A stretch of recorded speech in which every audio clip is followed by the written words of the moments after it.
Welcome to the HR Empowerment Podcast, where we will uncover strategies and new insights from HR professionals who discuss up-to-date regulations, best practices, and the most pressing topics like diversity and equity, leadership, dealing with difficult situations, and much more that affect your bottom line and business. Thanks for joining us. Hey, everybody. Welcome back to our final episode of Difficult Conversations at Work. This is Wendy Sellers, the HR lady, with my co-host, JC. Aloha. Aloha. We wish we were in Hawaii, but we are not. We are spread out all over the place with our me, you, and our guest, Rhonda Scarf. Hey, Rhonda. Hey. Where are you calling in from today? Today, I'm in Ottawa, Ontario. A windy, coolish day. Not the best day, but it's a work day, so I can take it. And JC's coming to us from Buffalo. Is it windy up there as well? Yeah, it actually rolled through a little while ago, something fierce, but it's been warm and actually beautiful for a little bit. Some of the final icebergs should be melting soon, you know. And speaking of Ottawa, anyone listening, if you ever have a chance, get on up there, check it out. There's the Fairmont Chateau Laurier, I believe. And it's a very historic place. There's some deep connections. It's beautiful architecture. The entire city, if I'm not mistaken, is that gorgeous. And you can't see Rhonda on Zoom right now, but I do believe that I might see something like amazing architecture behind her right now. I don't know. Maybe I'm seeing things. I don't know. But it's a good spot to visit. And to live there has got to be amazing, though, right? It is. I mean, it's cold. Don't get me wrong, it's cold, but it is the nation's capital, so it's very historical. It's very beautiful. We have lots of green space and tons of museums, so it is a great city to visit. And Excellent. For anyone interested on more information about the Chateau Laurier, you could always check out an episode of Interesting Things with JC. I did a piece on it just about a year ago. It's a fantastic building, beautiful history, excellent country. Little plug for myself. Back to you. Yeah, no, that's JC's other podcast, Interesting Things with JC. Very, very short, 3 to 5 minutes per episode. And it really is interesting. So good job on the name there. Well, I'm coming from Florida. I'm in the Tampa Bay area, and it is windy down here today as well. So very interesting that we're all getting hit with wind. But I want to jump back into our conversation on difficult conversations and wrap it up with some final advice by Rhonda Scarf here of encouraging teamwork and collaboration. Who would have thunk that would have helped with difficult conversations, right? It does. Absolutely. I mean, as we talked about when we were talking about training, to do the role play, to do the practice, and that's where your coworkers can help you. They can point out what you're saying or what you need to say. And it does. I mean, it's not about getting together and whining and complaining about what other people in the office are doing. It's about taking responsibility and saying, let's fix this. You know, let's do something about it. So it does create teamwork when you ask for help. And this is something most of us need help with. Yeah, we really do. I was doing a coaching session earlier today with a client who's is a manager, a newer manager, but all his entire life is having a very difficult time saying no to anyone.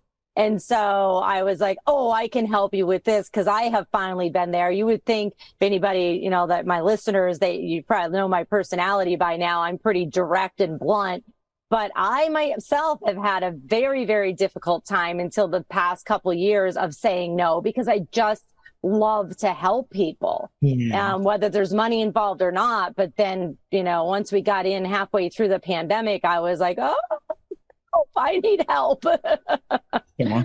I've got a question for the room. So when we talk about teamwork and collaboration and encouraging teamwork and everything that we're doing about with the difficult conversations, etc., when the sun sets and you go home as trainers and people that have stepped in to help out, what's a good way that leader or that team could measure the impact of that effective change or the skills that you've helped bring to the table through your events? Measuring impact. So one of the things that I do, I typically don't do those immediate post workshop evaluation sheets. We, in the business, we call them smile sheets, because everybody just tells you how much they liked you or not. They measure nothing. And so what I will do is follow up a week, a month, 6 weeks later and say, have you done this? Have you had this difficult conversation? How did it feel? Do you have any questions? And I encourage the management to do the same thing, not just put the checkbox in, okay, we provided that training, everybody's got this, but to really hold people accountable and say, okay, here's, the action you said you were going to do based on the workshop. Did you do it? How'd it go? If you didn't do it, why not? And there is a piece of accountability to that. Yeah. So it goes. But part of that is personal accountability, right? Yeah. Oh, total and it's total personal accountability. Where it runs into the corporate accountability is when the manager does their job to follow up with it. That's their job to do it. So that's the corporate accountability, but all of it is personal. Yeah, it really is. There's so many times that I've been to trainings, or earlier in my career when I was doing trainings, that it was just, as you mentioned earlier, Rhonda, about providing the theory. And it's like, okay, now I'm always like, what are the takeaways going to be? Like, how is this manager or this human being that's in this training going to come back to work tomorrow with a different attitude, a different goal, or a goal if they've never been given a goal, and how are they bought into it to say, yes, I need this and this is what I'm going to do to affect change, which means the managers or the manager of the trainee, whatever their role is, they need to be involved and they need to know what was the training and what was your takeaway and what are you going to do different and how am I going to follow up and give you feedback on that. Yeah. Yeah. Sometimes I do partner training as well, like sit with your partner, commit to something, follow up with your partner in a week or whatever, and have just like, employee to employee accountability as well. Yeah. Another question on the table here. I've been holding this one in the back pocket for a little while. A lot of people have been talking over the past 3 to 7 years about the use of radical candor in the workplace and how it exposes a whole new level of being able to have difficult conversations from a place of psychological safety. So when we think about radical candor and building that environment and then all the positive things that go with that, and a new employee comes in, they might be shell-shocked a bit, right? When we measure the impact and when we look at the evolution and change, what are some things that we should consider from the leadership perspective in regards to turnover after we've built that good environment? How do we keep that going? Do we just call you and have you come back and talk to our staff again? Or I don't know, talk to me. Yeah. You built a really good team if they continue to outgrow what you can give them. And so, they're moving on somewhere else because your organization doesn't offer it. Now, if your organization offers it, then hopefully we have promotion opportunities. But even if your team were to stay exactly the same, not a single person move for a few years, you still need to refresh that training because our situation, our experiences, our everything change the way we look at it. The person I am at 57 is very different than the person I was at 37. And so the training means different things. So we do have to continue to offer it, even if it's exactly the same group. Is right. Radical candor a buzzword, Rhonda, or is it a real thing? Ooh, it's a bit of both. And I don't want to throw Kim Scott down here for the book or anything like that. It's a real thing in that organizations are allowing them to be open. It's also an excuse. So when people speak their mind and they don't do it professionally, I'm just being candor. We're allowed to do this. And it's an excuse why they're not professional. But I hope that organizations are allowing people to openly talk about things and making it a better organization. So is it a bit of a buzzword? Yeah. Is it being abused? In my experience, it is. But is it the right thing to do? Absolutely. Yeah, I agree too. I talk a lot about in my books and in my trainings, I talk a lot about company values and holding people accountable for their behaviors at work.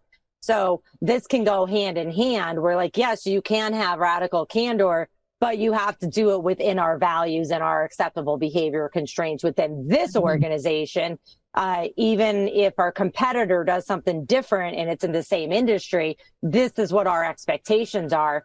And that's another really good point that I just wanted to make real briefly before we wrap up is, we kind of talked about it, I think, in the first series of this podcast is, setting the expectations for your employees with written not just written, but written and explained policies. Just giving somebody a handbook and saying, sign it. Nobody reads it. I know nobody reads it. So you have to do the training. Like, these are our expectations here. And then that's where the radical candor could be like, you could be radical within these constraints, and it needs to be helpful and useful and not just be somebody acting a fool. Yeah. Professional, respectful. Yeah.